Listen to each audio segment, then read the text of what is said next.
प्रदेश में संभावित मंत्रिमंडल के विस्तार की चर्चाएं काफी तेज हो गई हैं। माना जा रहा है कि केंद्रीय नेतृत्व की मोहर के बाद मंत्रिमंडल को विस्तार दिया जाएगा। इस मंत्रिमंडल में सुबह सपा प्रमुख ओम प्रकाश राजभर को भी जगह मिल सकती है। आदि टीवी से खास बातचीत में ओम प्रकाश राजभर ने कहा कि अगर उन्हें मंत्री बनाया जाता है तो जिम्मेदारियों का निर्वहन करेंगे, साथ ही दलित, पिछड़े और वंचितों की आवाज भी उठाएंगे। वहीं उन्होंने सपा प्रमुख अखिलेश यादव पर भी जमकर निशाना साधा है। सुहेलदेव भारतीय समाज पार्टी के राष्ट्रीय अध्यक्ष ओम प्रकाश राजभर जी हमारे साथ, हम उनसे बात करेंगे। सर, जिस तरह से कयास लगाए जा रहे हैं कि दीपावली से पहले आपको दीपावली का बड़ा गिफ्ट मिल सकता है, वो कौन सा गिफ्ट है? क्योंकि मुख्यमंत्री योगी आदित्यनाथ को भी दिल्ली बुलाया गया है और कहा जा रहा है जल्द ही मंत्रिमंडल का विस्तार होगा जिसमें आपको दीपावली का गिफ्ट मिलेगा।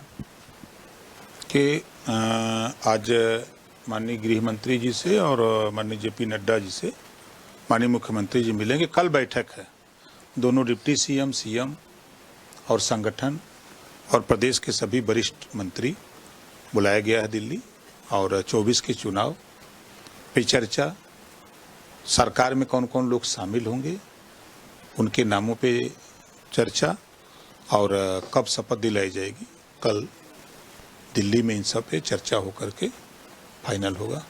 ऐसा कोई बुलावा आपके पास नहीं आया? क्योंकि कहा जा रहा है डॉक्टर संजय निषाद जी दिल्ली पहुंच चुके हैं, आपके पास कोई बुलावा नहीं आया अभी तक? आखिर लेट लतीफी हो क्यों रही है?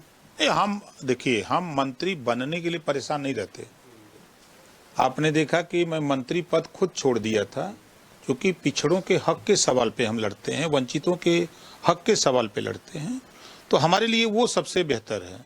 मंत्री पद तो आते और जाते रहते हैं, तो अब सबका अलग अलग है।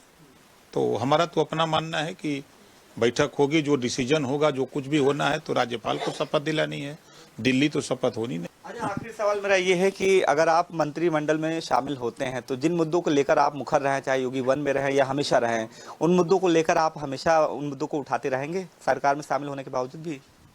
100% हम अपने लड़ाई, अपने मुद्दे हम कायम हैं, और कमजोर, गरीब, वंचित, शोषितों की लड़ाई बराबर लड़ते रहेंगे।